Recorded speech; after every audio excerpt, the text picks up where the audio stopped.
T-E-R-F-A-C-E-S.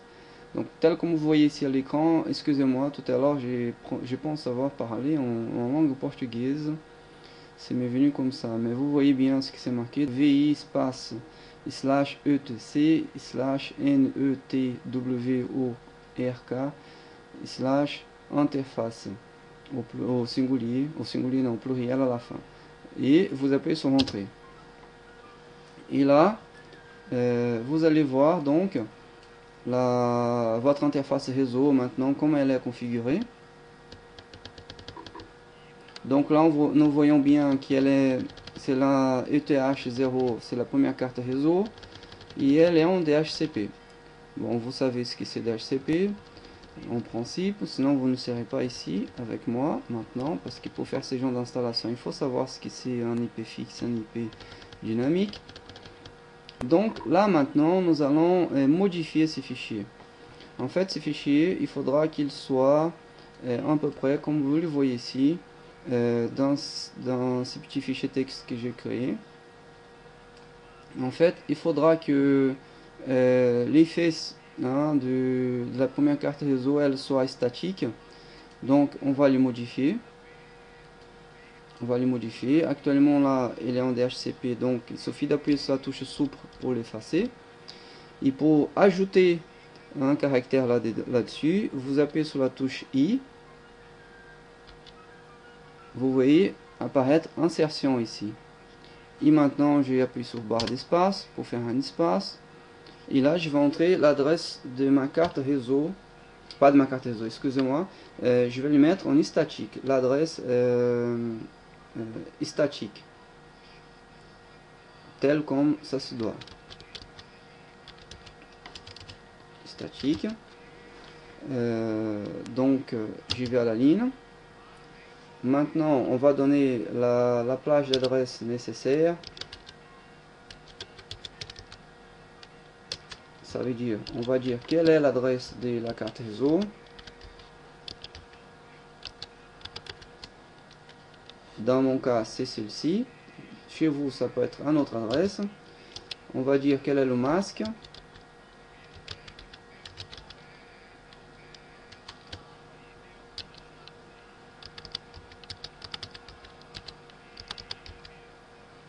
Vous utilisez le vôtre, bien entendu. Alors, pour ceux qui ne connaissent pas, vous copiez exactement tel comme je viens de vous le montrer. Et le réseau.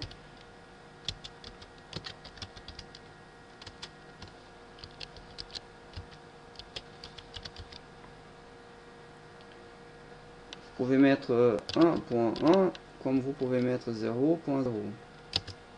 Dans mon cas, je mets 1.1. Une bonne partie des box dans les maisons françaises, c'est en 1.1. Donc j'ai mis 1.1. Ah, même pas. J'ai combien d'erreurs c'est 1.0. Je suis désolé.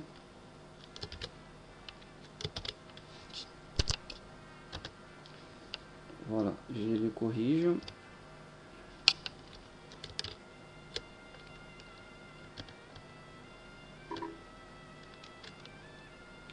.192.168.1.0.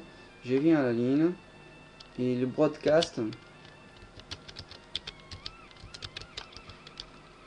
il est aussi 192.168.1.1255 dans mon cas. Et la passerelle réseau gateway, elle est celle que vous utilisez. Dans mon cas, c'est la .1.1. Bon, là, je suis en train de faire une configuration maison de serveur, mais ça peut servir aussi pour une configuration d'un serveur distant si vous avez la main sur un serveur dédié. Chose que je vous conseille de le faire. Une fois que vous avez entré ça, vous appuyez sur la touche échappe de votre PC. Ensuite, vous appuyez sur les deux petits points de votre clavier qui se trouvent en bas de la barre du slash. Vous le voyez à gauche, ici, là, les deux petits points.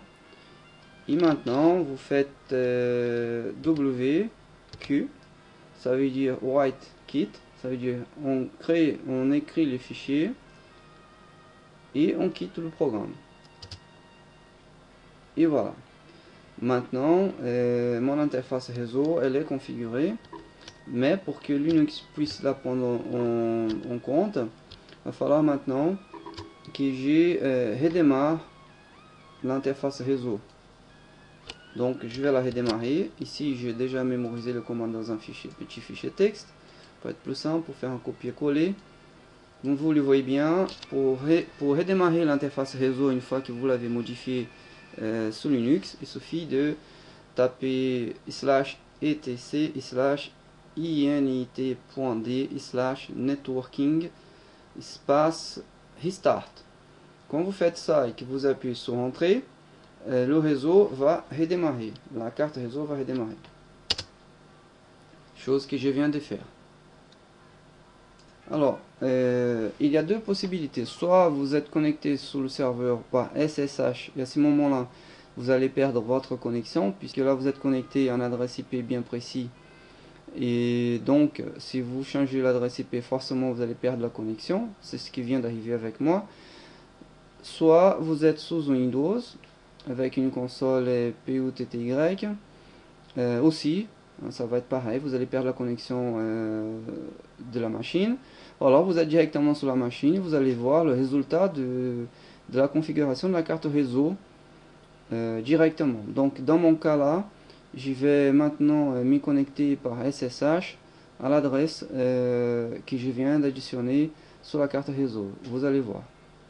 Tout d'abord, j'ai fait un CTRL-C pour arrêter la console telle comme je vois. Si je suis sur Linux, bien entendu.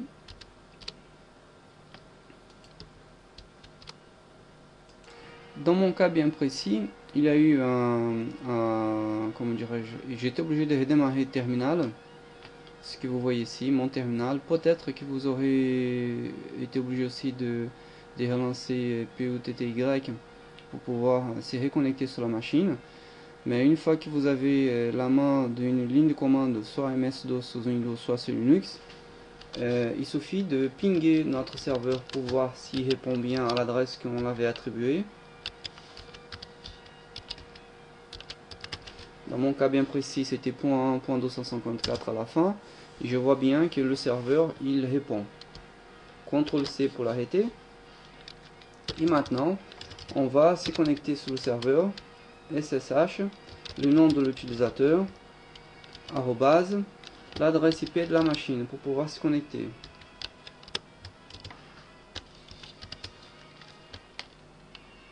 .1.254 dans notre cas. Il demande si je veux établir une connexion, si je veux recevoir le certificat de sécurité. Je dis oui, sinon il ne me laisse pas me connecter.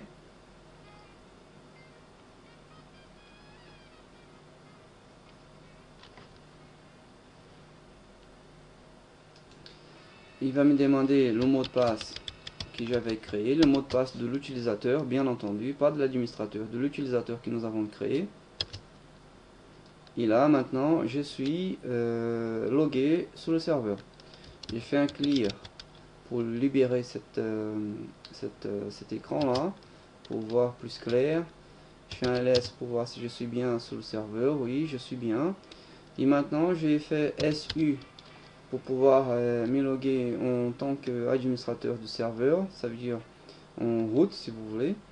J'appuie sur entrée. Il va me demander un mot de passe. Je rentre le mot de passe administrateur root que nous avons créé au départ à l'installation pour pouvoir continuer à installer les programmes que nous aurons besoin d'installer. Alors je reviens dans mon petit fichier de configuration à côté.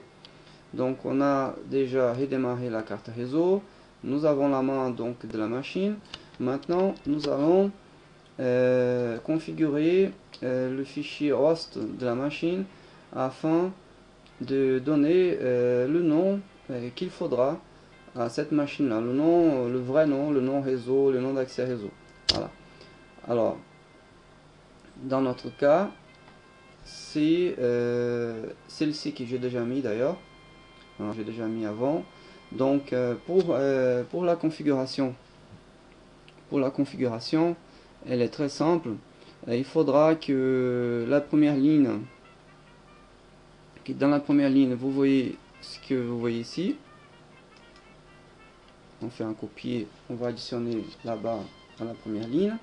Alors comme je vous avais dit, pour pouvoir éditer ces fichiers, vous appuyez sur la touche I.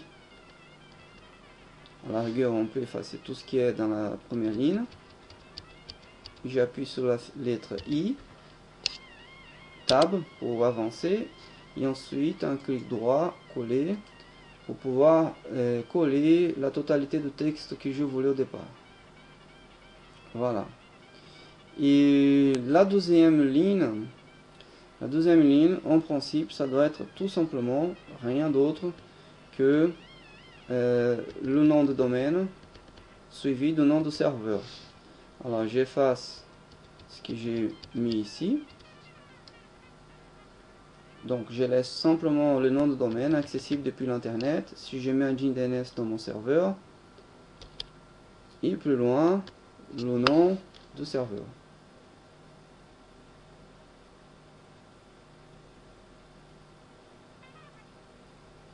Dans mon cas, je ferai comme ça.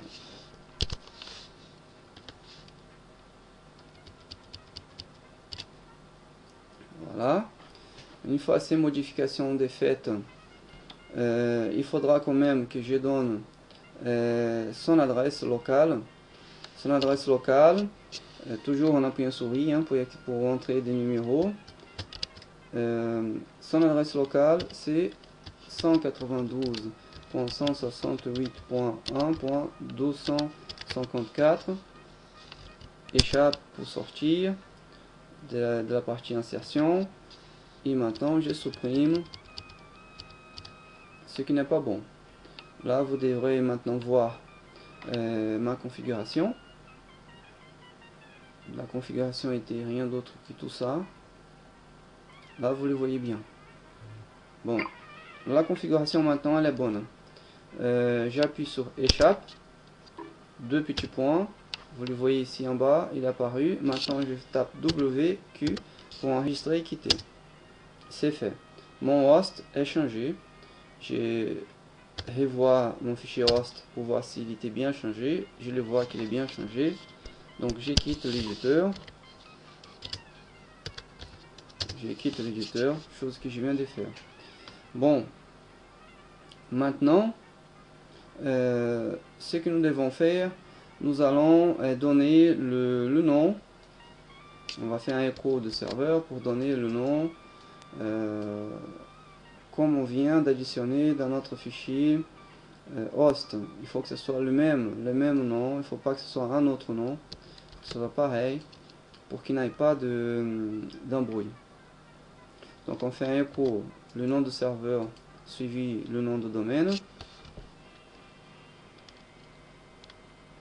avec un petit chapeau, donc en majuscule comme on dit, et etc/hostname pour pouvoir dire quel est le nom. Voilà, c'est changé, j'appuie sur entrée, je valide. Maintenant je vais redémarrer le hostname. Voilà. Maintenant, si je veux voir si tout a été pris en compte, donc je vais demander quel est le nom de mon host, il va me le donner. Ici, j'ai fait la même chose avec un mot F. En principe, il doit donner le même nom. Voilà. Donc, c'est ce que je voulais voir.